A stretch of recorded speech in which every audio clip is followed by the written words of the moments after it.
Enkya ya leero omulamuzi w'eddaala erisooka mu kkooti Nakawa Elias Kakooza asindise abavunaanwa bana mu musango gw'okutta omusuubuzi Henry Katanga mu kkooti enkulu batandike okuwera ennemba n'emisango egyabaggulwako omuli okubuzaawo obujulizi n'okuyambako Molly Katanga okutta bba Henry Katanga. Omuwaabi wa gavumenti Jonathan Muwaganya ategeezezza kkooti ng'okunoonyereza ku musango guno bwe kwawedde dda era ng'obujulizi bwonna obuluma abavunaanwa bwamaze dda okuŋŋaanyizibwa era nga beeteefuteefu omusango guno okutandika okuwulirwa mu kkooti enkulu.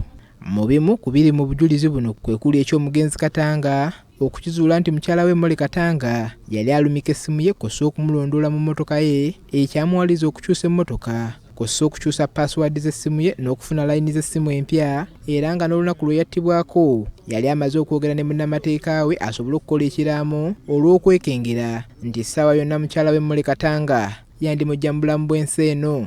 Nti naye ng'ennaku ntono ng'okufa tekunnabaawo omugenzi alina gwe yabuulirako ekyama oba owooluganda ow'okulusegere yamubuulirako ekyama nga yeekengedde ku bulamu bwe nti yali atrackingibwa mukyala we A1 ng'era yeeraliikiridde ku ky'okumutta.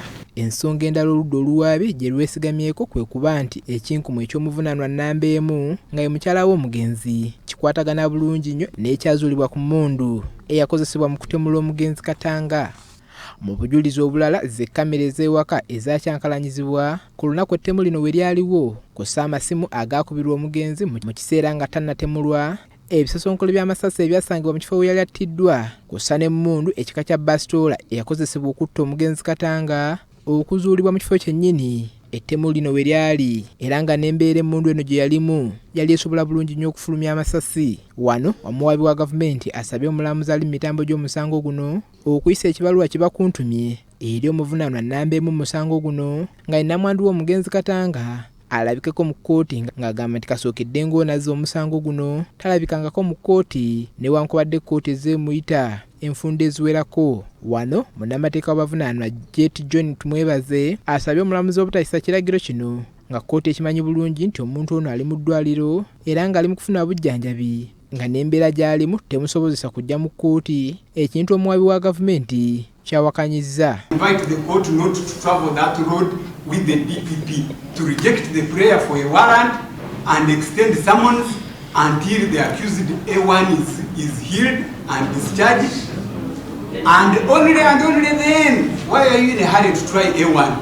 What if she dies in hospital? It borders submission of evidence from the back, which is not only an unacceptable practice, but which would also render such submitted evidence inadmissible. Wano omulamuzi Kakooza awaliziddwa okusindika kkooti eno mu kuwummulako kwa ddakiika 30 era bw'atyo n'awa ensalawo ye ng'ayisa ekibaluwa Kibakuntumye eri Molly Katanga alabikeko mu kkooti eno. This court will therefore go ahead and issue warrant of arrest in respect of accused number 1. Oluvannyuma lwa kkooti eno twogeddeko ne munnamateeka w'abavunaanwa John Tumwebaze n'atutegeeza nti baakwogera n'eddwaliro omuntu waabwe gyali mu kufunira obujjanjabi okulaba nti alabikako eri kkooti eno. Ayagala nnyo okujja era olwasembayo yali atugamba njagala tugende mu kkooti olwa summons. Ne tumugamba ffe nga balooya tetusobola kukola decision eyo. Abasawo nga batugamba nti tunnaba kubeera ki redde tujja kubeera reckless bwe tukutuusa mu kkooti n'okugwirayo. Kaakati ekirungi bamutandeko ekibaluwa bw'anaggwa mu kkooti si musango gwaffe nga balooya. Ono era asanyukidde ensalawo ya kkooti ku ky'okusindika abavunaanwa bano mu kkooti enkulu okutandika okwera ennemba n'emisango egibavunaanibwa. Kyagambye nti bulijjo babadde bakirindiridde. Ensangi zino abakyala bangi batemula babbaabwe oluvannyuma lw'okufuna obutakkaanya era bangi basingisiddwa emisango ne basalirwa ebibonerezo ebikakali nga n'alipoota ya poliisi ku butabanguko mu maka yalaga nti abasajja bangi batulugunyizibwa bya nsusso mu maka lwakuba bati okuvaayo okuloopa ensonga zino.